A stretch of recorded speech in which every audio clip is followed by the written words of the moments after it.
This chapter is all about reasoning, and it's not so much like solving equations type of math, but more about reasoning through math concepts.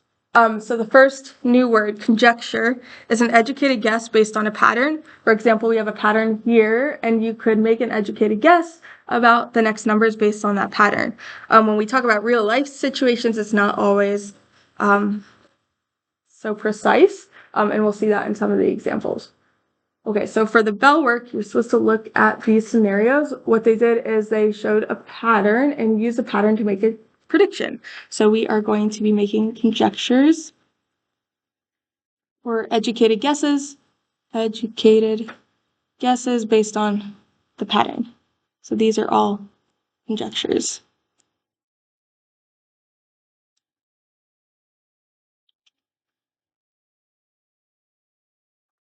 Okay, so we filled in the first one. If you square an odd number, it's coming out to an odd number every single time.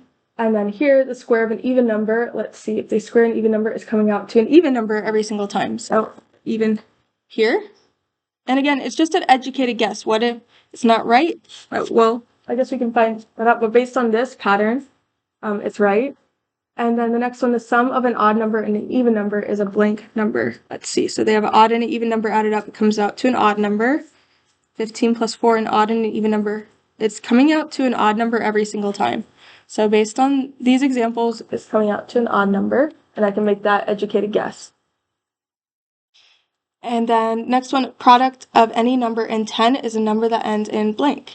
Well, they're multiplying by 10, and they're all ending in a 0, so 0.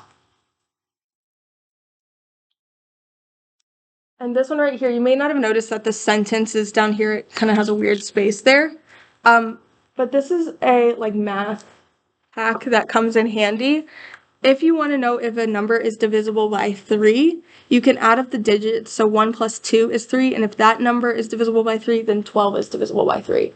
Or for 24, if you want to know if it's divisible by 3, just 2 plus 4 is 6. And if 6 is divisible by 3, then it's divisible by 3. Or in a bigger number, 132, just add up 1 plus 3 plus 2, which is 6. And if 6 is divisible by 3, then 132 is divisible by 3. So if the sum of the digits of a number is divisible by 3, then the original number is divisible by 3.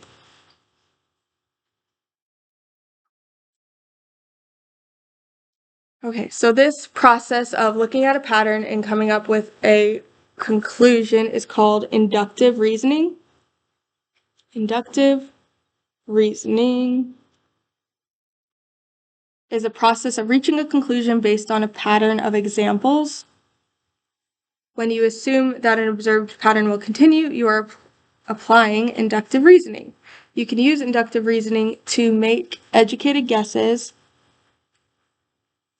based on known information in specific examples. This educated guess is known as a conjecture. That's the big word of the day.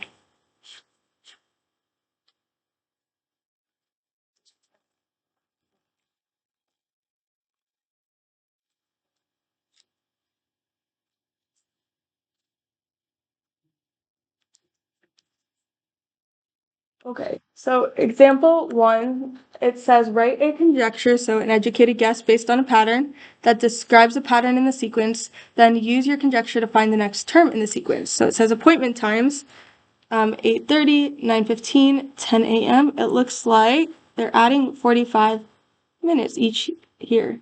45 plus 45. So my conjecture based on this pattern is that appointments, I'm going to abbreviate appointments, are scheduled 45 minutes after the previous one.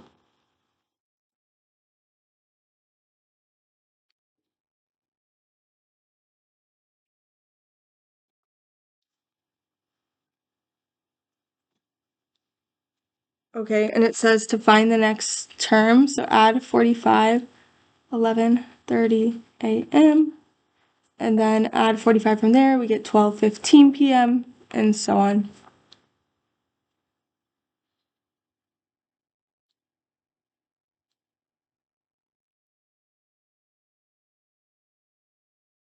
Okay, the next problem, it says, write a conjecture that describes the pattern in the sequence, then use your conjecture to find the next term. So looking at this here, 1/2 to 1, they're multiplying by 2. 1 to 2, again, multiplying by 2, multiplying by 2. So my conjecture is that the next term is 2 times the previous one. The next term is 2 times the previous one.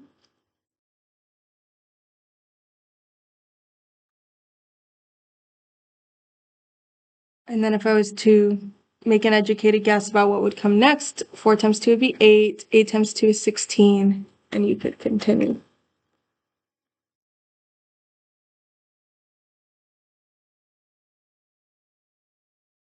Okay, and then we're going to move up to the top of the next page in a second.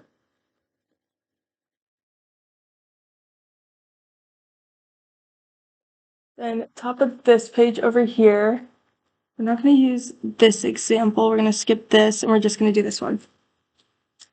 It says, make a conjecture about the sum of 2 odd numbers. Okay, well, sum is when you add 2 odd numbers. So I'm going to make some examples for myself, like maybe 3 plus 5, or 1 plus 5, 2 odd numbers, so 9 plus 7. And I'm going to see what this comes up to. So I get 8, I get 6, I get 16. Okay, it's coming out to an even number every single time. So my conjecture, the sum of 2 odd, and I'm going to use hashtag, but before it was a hashtag, we called it numbers. Sum of 2 odd numbers is an even number, just based on what I've seen so far.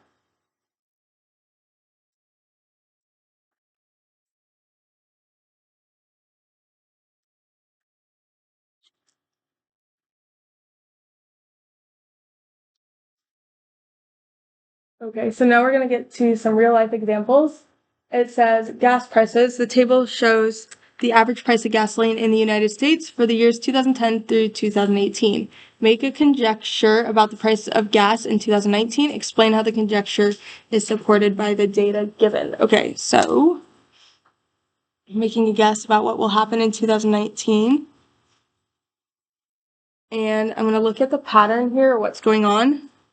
It looks like it's increasing 2010 to 2013. Oh, wait. Oh, increasing to here. So for 3 years, it's increasing. So plus increasing. And then it starts going down to here, decreasing.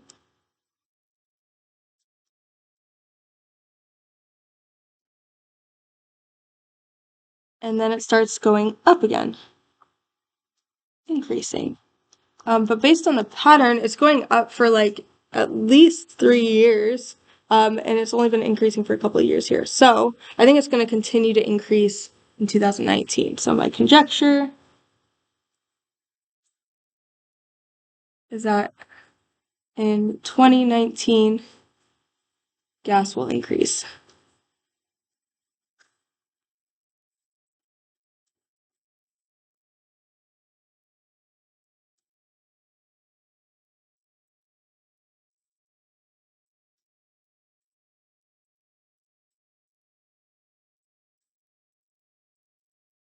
The next example is about a business. It says the owner of an ice cream shop collected data on the total sales for the first 5 months the shop was open. Make a conjecture about the sales total in the sixth month.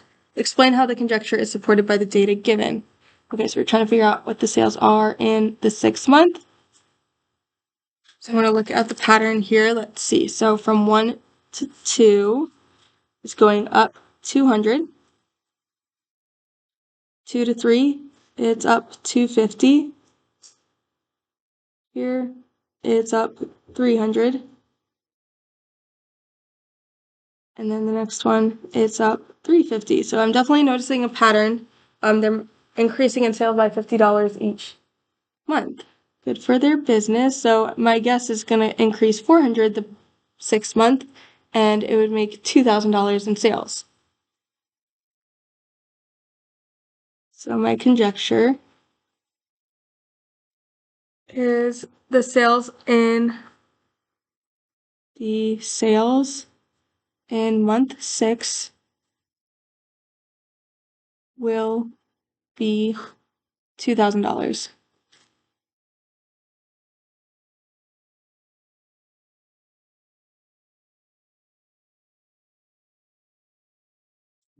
This here, it kind of summarizes and starts bringing in a new concept as well.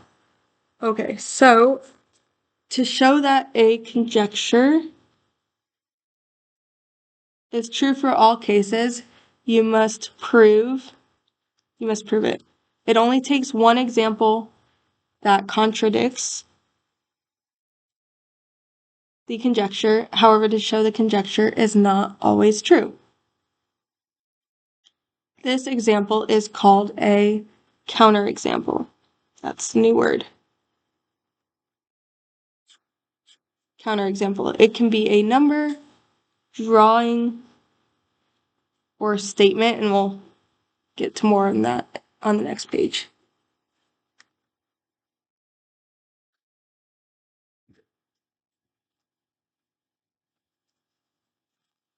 So once you have that down, flip to the next page, we'll start there. I only have a couple more problems.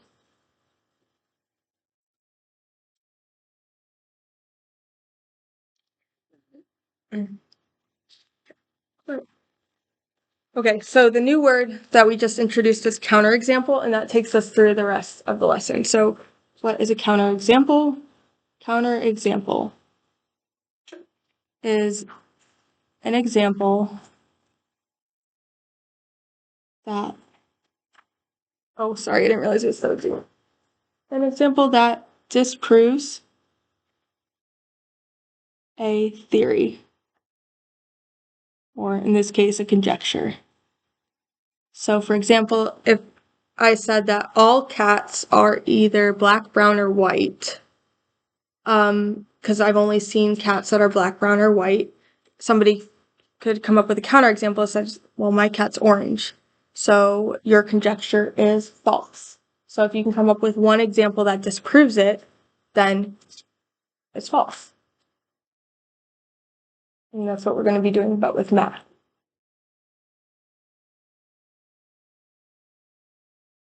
So here it says, find a counterexample to show that each conjecture is false. So it says if n is a real number, then negative n is a negative number. So that's what I think too. If n equals 4, then negative n would be negative 4. That makes sense. But a counterexample to that would prove this statement false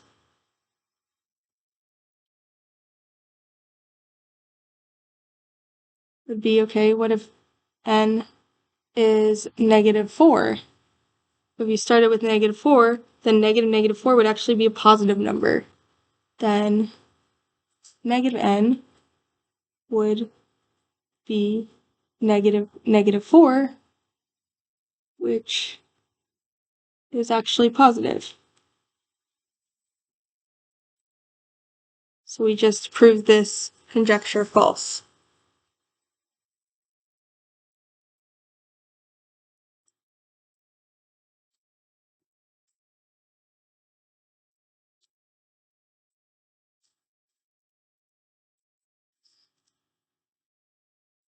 So this conjecture is false. Okay. Then here is another statement. It says if angle ABC is congruent to DBE, remember that symbol means congruent, like the same size, then angle ABC and DBE are vertical angles. Well, these are vertical angles, just to remind you. So vertical angles are opposite each other, and yes, they are congruent, but it's not the only situation where these angles could be congruent. So a counterexample, and for this one, we can just draw a picture. A counterexample would be, okay, here's an angle. This is ABC, and angle DBE Let's say they're both 46 degrees. They are congruent, but not vertical angles.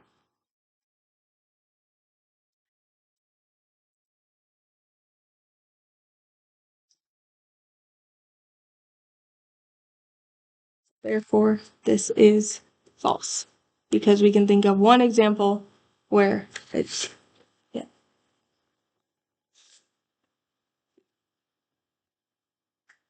Okay, the next one, it says, find a counterexample to show that the conjecture is false. It has a statement and it says select all that apply.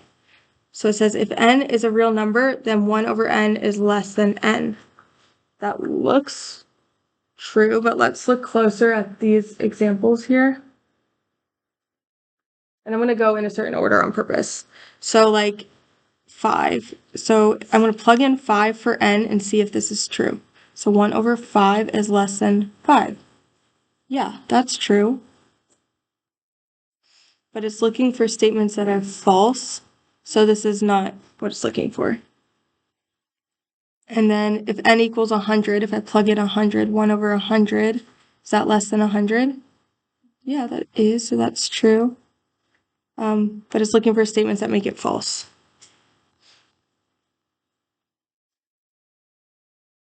So then C over here, n equals 1. If I put 1 over 1, is that less than 1? No, it's equal to. So that is false. And that's one of the answers it's looking for, but it's select all. So we have to go through each one. And then I'm going to plug in 1/4 here. 1 over 1/4. Is that less than 1/4? Well, 1 divided by 1/4 is actually 4, and that's not less than 1/4, so this is false.